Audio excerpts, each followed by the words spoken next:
Hola, com estàs? Avui et porto una pregunta que potser no parteix tant d'una situació concreta, que em comenten els meus clients, però sí que parteix d'una reflexió que m'acompanya des de fa molts i molts anys. I és que molt probablement també sigui una de les raons per les quals et costa evolucionar i fer créixer el teu negoci. És una cosa que veig constantment amb les persones que acompanyo i que quan fan aquest canvi, de cop i volta és com, ostres, les coses s'estan començant a moure. Sobretot et recomano aquest episodi si estàs en un moment en què vols canviar el teu negoci, però no saps com avançar ni com atreure els clients amb aquest nou enfocament que ja tens pensat. Així que anem a parlar d'això. Però abans m'agradaria molt poder-me presentar.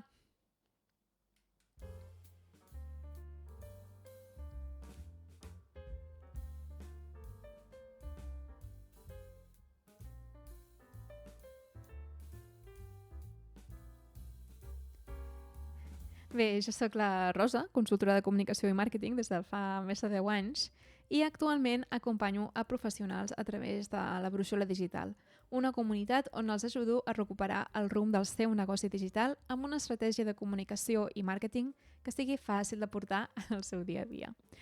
Ara sí, anem amb aquesta pregunta, tan estranya però tan necessària. Per què no et recomano comunicar el teu present si realment el que vols és canviar-lo?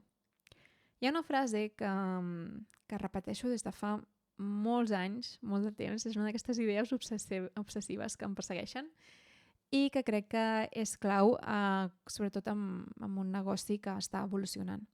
I és que el present que comuniques avui és el futur que atrauràs demà.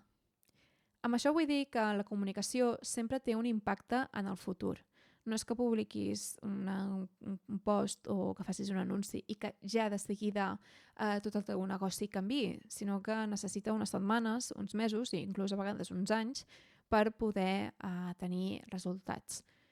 Quan comences a comunicar, els resultats no solen arribar immediatament, sinó al cap d'un temps. I aquí és on veig un patró que es repeteix força amb les persones que acompanyo.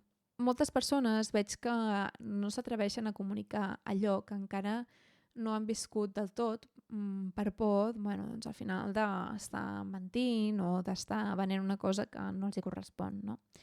I esperen a tenir-ho tot validat, rodat i perfecte. És a dir, no volen comunicar fins que ja hagin tingut 4, 5, 6, 7, 10 persones que ja hagin passat per aquest procés. Però això literalment és un peix que es mossega la cua, com et pots imaginar. I és que si no comuniques quin tipus de projecte vols crear ni quin públic vols atraure, aquest públic no sap que existeixes i, per tant, mai acabes de tenir aquests clients que necessites per fer aquest canvi i com que no tens aquests clients, doncs no pots publicar casos d'èxit i com que no tens casos d'èxit, doncs tampoc en pots atraure d'altres, però clar, és que fins que no en tinguis llavors no pots comunicar el canvi, bueno, ja veus, és una roda que a vegades sí és cert que potser la piscina veus que està mig plena, però és que t'hi has de llançar perquè si no mai nadaràs. En canvi, quan comences a comunicar aquesta nova proposta amb claredat, potser ho has posat en pràctica amb un client de confiança que ja tens o ho has fet amb un amic, una amiga o algú que coneixes de confiança o potser simplement ja ho has fet anteriorment o ja tens molt clar quins serien els passos, doncs quan estem en aquest punt és molt més fàcil que una persona alineada amb el que estàs creant quan vegi aquesta proposta, faci el pas. I és que hi ha una cosa que vull que tinguis molt, molt clara. I és que en comunicació no funciona anar a mitges tintes. Ara faig això, ara faig ho altre, ara... No. Una persona que et descobreix per internet necessita claredat i necessita que li diguis clarament com la pots ajudar de manera directa. Perquè al final la claredat transmet confiança i la confiança són vendes. I ja ho sé. Potser et preguntes, però això no és enganyar, Rosa, no és com dir que sóc una cosa que en realitat no sóc. Jo crec que no, perquè com a mínim amb la gran majoria de persones amb qui he treballat realment ja són aquella cosa que necessiten transmetre per poder trobar aquests clients. L'únic que no s'han atrevit a materialitzar-ho i amb la comunicació sempre passa una cosa molt bonica, que és que quan comencem a posar-hi paraules, de cop i volta és com que tot comença a encaixar, tu comences a creure, comences a veure realment com ajudes aquestes persones. A mi hi ha un moment quan faig les sessions de Room Digital que em sembla preciós, que és quan fem la primera sessió i veiem com volem comunicar la promesa de marca en els clients dels meus clients. De cop i volta veig que a la cara de les meves clientes o dels meus clients se'ls il·lumina, no? És com sí, és això exactament el que vull fer. I llavors la meva pregunta és sempre la mateixa. Per què no ho comuniques? Perquè al final la comunicació, com deia abans, és la porta cap al futur que vols construir. Al final recorda que el que estàs fent no és enganyar.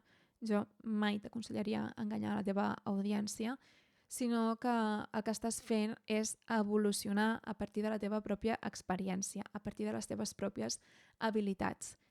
I al final la comunicació no està inventant el camí, sinó que està amplificant això que tu li vols donar més espai.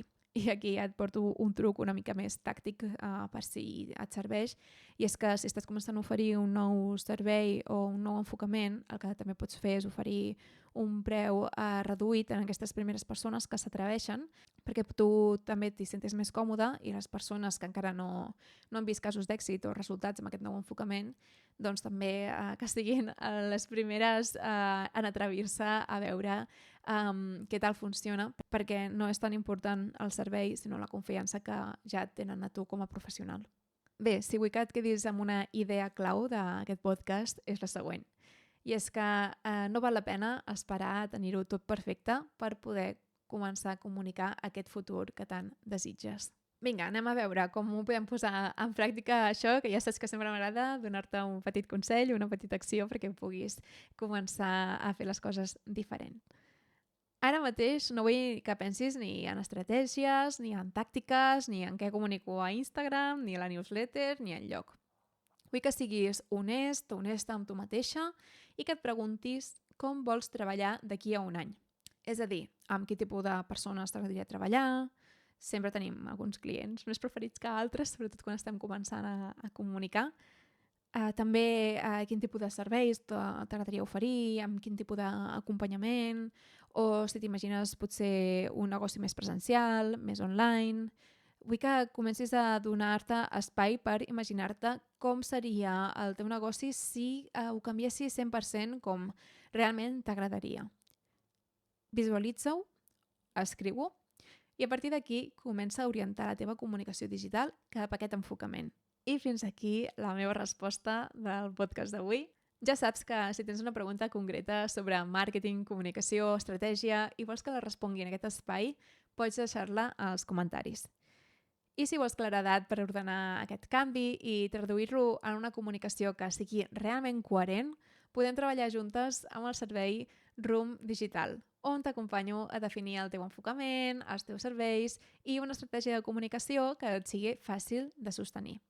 Et deixo l'enllaç a la descripció per si vols més informació. I ara sí, m'acomiado perquè ens tornarem a veure la setmana que ve amb una nova pregunta. Fins llavors, una forta abraçada.